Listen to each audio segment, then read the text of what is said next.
Welcome to red TV. నేను మీ తేజ. చెన్నై వెల్లూరులో ఒక దారుణమైన సంఘటన జరిగింది. ఒక 23 ఏళ్ల మహిళ పైన ఇద్దరు దుండగులు ఆమెకి బలవంతంగా మద్యం పట్టించి తనపైన అత్యాచారం చేశారంటూ కూడా ఆ మహిళ ఒక పోలీస్ స్టేషన్ లో కంప్లైంట్ ఇవ్వడం జరిగింది. అయితే పోలీసులు ఈ కేసు నమోదు చేసుకుని దర్యాప్తు చేస్తున్నప్పుడు చాలా కొన్ని షాకింగ్ నిజాలన్నీ కూడా బయటపడ్డాయి. నిజానికి ఆమె కూడా పోలీసులకు ఆ విషయాలు ఆల్రెడీ చెప్పింది. కానీ క్రాస్ చెకింగ్ చేస్తున్న టైంలో కొన్ని విషయాలన్నీ కూడా బయటపడ్డాయి.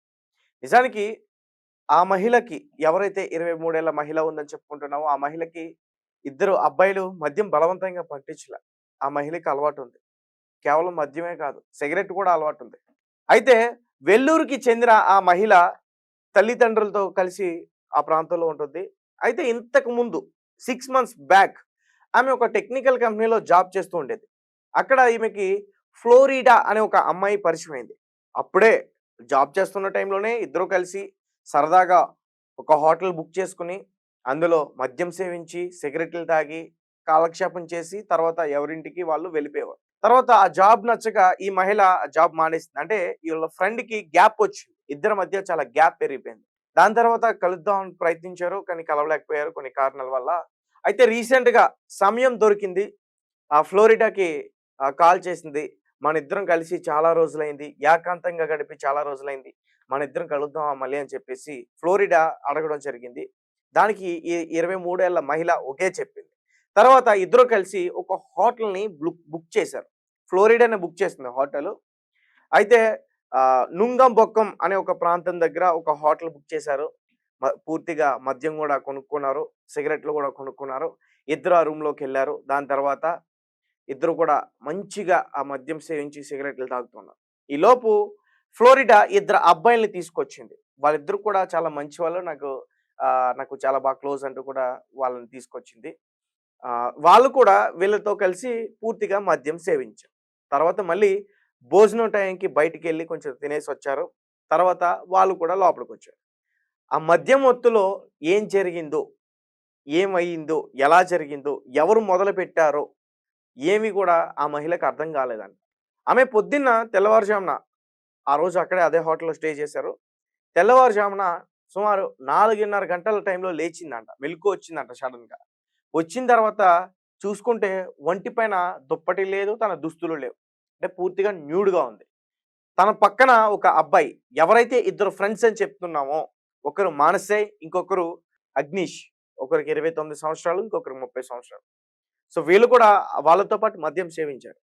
అయితే వీళ్ళు బుక్ చేసుకున్న రూమ్‌లో మానసే, అలాగే ఈ మహిళ ఇద్దరు ఉన్నారు. ఇద్దరు గూడా న్యూడ్‌గా ఉన్నారు. పక్క రూమ్‌లో అగ్నేష్ అలాగే ఫ్లోరిడా వీళ్ళిద్దరూ గూడా ఉన్నారు. అయితే ఈ మహిళకి మెలుకువ వచ్చిన తర్వాత అతన్ని లేపేందుకు ప్రయత్నించింది. అప్పటికే అతను కొంచెం మత్తులో ఉన్నాడు.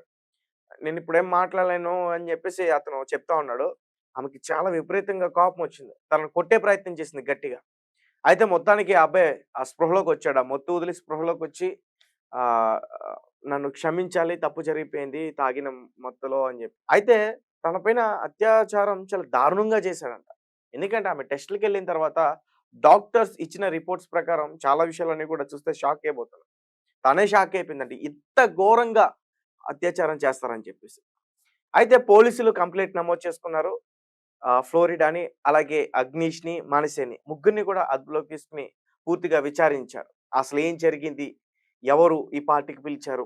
నైట్ ఏం జరిగింది? మొత్తం కూడా జరిగిందంతా కూడా ఎక్స్‌ప్లెయిన్ చేశారు. ఈ ఈ రకంగా మద్యం సేవించాం సార్, భోజనం చేసాం.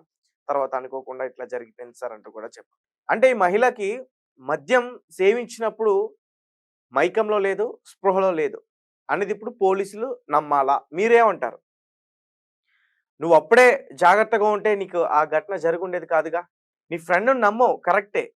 నీకు స్పృహ ఉన్నప్పుడు, నువ్వు మద్యం సేవించి ఉన్నప్పుడు, ఇద్దరు వ్యక్తులు వచ్చారంటే, ఇద్దరు మగవాళ్ళు వచ్చారంటే, వాళ్ళు కూడా మీతో పాటు మద్యం సేవిస్తున్నప్పుడు, నువ్వు జాగ్రత్త తీసుకోవాలా లేదా?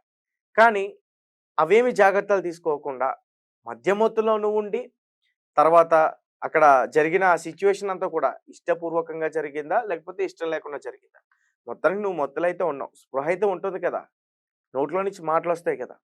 గట్టిగా అరిస్తే అక్కడ హోటల్ సిబ్బందొచ్చి నిన్ను సేవ్ చేసేవాళ్ళుగా. అవేమీ కూడా జరగలే. అంటే బలవంతంగా ఏమన్నా చేశారా? నిన్ను కట్టేసారా? నీ నోట్లో గుడ్డ పెట్టి అన్నా నిన్ను రేప్ చేశారా? అది కూడా ఏం జరగలేదే. నువ్వు అలా చెప్పున్నా నిజానికి పాపం ఆమెకి బలవంతంగా మద్యం పట్టించి చేశారనే ఇది ఉండేది. కానీ అవేమీ జరగలే. ఆమె మద్యం సేవించిందంట, మద్యం మత్తులో ఉందంట, తనకేం తెలియలేదంట. ఆ అబ్బాయి వచ్చి ఆమె పైన అత్యాచారం చేశారు. అసలు ఎలా నమ్మాలి? మీరు చెప్పండి. అసల ఈ జరిగిన ఇన్సిడెంట్‌కి మీరిచ్చే కామెంట్ ఏంటి? ఇక్కడ తప్పు ఎవరిది? ఈ 23 ఏళ్ల మహిళదా? లేకపోతే ఆహ్, ఆమె ఫ్లోరిడా తీసుకొచ్చిన ఎవరైతే ఉన్నారో ఆ అబ్బాయిదా? ఆ మనస్సే.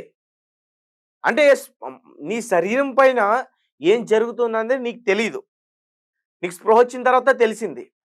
తర్వాత నువ్వు అక్కడికి వెళ్ళావు. హాస్పిటల్‌కెళ్ళావు. టెస్టులు చేపించుకున్నావు. నీ పైన ఘోరంగా అత్యాచారం జరిగిపోయింది. ఇది ఆమె చెప్పే కథ. సరే నాకేమనిపిస్తుందంటే, ఈ కథలో ఆమెను కూడా అరెస్ట్ చేయాలి. ఆమెది కూడా తప్పుంది. ఈ మధ్య కాలంలో చూసుకుంటాం. హోటల్‌కెళ్తారు. ఓయోలోకెళ్తారు. ఇష్టపూర్వకంగానే కలుస్తారు. ఇష్టపూర్వకంగా కలవలేనప్పుడు అక్కడ మీరు గట్టిగా గోల చేస్తే, లేదంటే ఎవరికైనా ఇన్ఫార్మ్ చేస్తే, మీ ఫ్రెండ్స్‌కి కాల్ చేసి చెప్తే, ఖచ్చితంగా మీరు అక్కడి నుంచి సేవ్ అవుతారు. కానీ అవేమి జరగవు. బెదిరించారంటారు, బ్లాక్‌మెయిల్ అంటారు. అంతా మీ సరదా అంతా తీరిపోయిన తర్వాత తెల్లవారుజామున పోలీస్ స్టేషన్‌కెళ్ళి నాకిష్టం లేకుండా నా పైన అత్యాచారం చేశాడని కంప్లెయింట్ ఇస్తారు. ఇది ఈ మధ్య కాలంలో జరుగుతున్నాయి. కాబట్టి ఖచ్చితంగా దీన్ని పోలీసులు సరైన కోణంలో దర్యాప్తు చేసి, ఇష్టం 2 చేతులు కలిస్తేనే చప్పట్లు సౌండ్ వస్తాయి. ఒక చెయ్యి కలిస్తే రాదు. ఒక చెయ్యి ఇట్లా గాల్లో పెడితే ఆ సౌండ్ రాదు. సో ఇక్కడ జరిగిన ఇన్సిడెంట్ కూడా అలాగే అనిపిస్తుంది. ఈ మహిళ ఎంజాయ్ చేసింది. మద్యం అలవాటు ఉందని చెప్తుంది. సిగరెట్ అలవాటు ఉందని చెప్తుంది. వాళ్ళతో కలిసి ఎంజాయ్ చేసింది. తర్వాత నాకేం తెలీదు, నేను ఆ విషయం బయటికి రాకుండా ఉండడానికి ఒక నాటకం. డబ్బులు డిమాండ్ చేయడం. నువ్వు నా పైన ఈ రకంగా చేస్తావు, నాకు డబ్బులు ఇస్తావా, నువ్వు చేస్తావా? లేదంటే కేసు పెట్టి నిన్ను లోపల తొయ్యాల.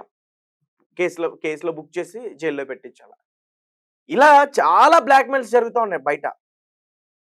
ఈమెకి మద్యం అలవాటు ఉండొచ్చు. ఈమెకి సిగరెట్ అలవాటు ఉండొచ్చు. నీ ఇంటి దగ్గర కొట్టుకో. నీ ఇంట్లో మీ తల్లిదండ్రుల దగ్గర నువ్వు మద్యం తాగు. అక్కడ హ్యాపీగా గడుపు. సరే అప్పటికి నీకు స్పృహ ఉంది. ఇద్దరు అబ్బాయిలొచ్చారు.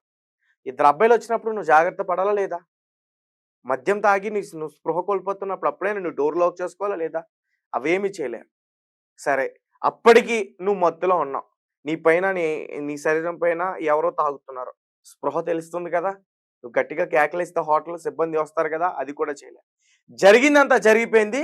నాకు సడెన్‌గా తెల్లవారుజామున 4:30 గంటలకు మెలుకువ వచ్చేసింది. నా పైన అన్యాయం చేసేశారు. నా పైన అత్యాచారం చేసేశారు. పోలీస్ స్టేషన్‌కెళ్ళిపోయారు. కంప్లెయింట్ ఇచ్చేశారు. ఇది డ్రామా.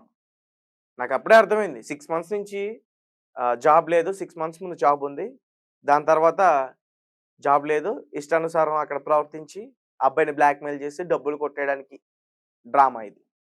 సో గైస్ మీరేమంటారు ఈ కేసుకి సంబంధించి? దీంట్లో అయితే మాత్రం అబ్బాయిలది తప్పు లేదనైతే మాత్రం నాకు అనిపిస్తా ఉంది. నిజానికి ఈ కేసు విషయంలో అబ్బాయి ఇష్టం లేకుండా చేశాడు. అమ్మాయిది కూడా అంతే తప్పుందనైతే మాత్రం నాకు అనిపిస్తా ఉంది. సో గైస్ మీరేమంటారు ఈ కేసుకి సంబంధించి? మీ కామెంట్ ఏంటి? ఖచ్చితంగా నాకు తెలియపరచండి. Thank you for watching. Thank you so much.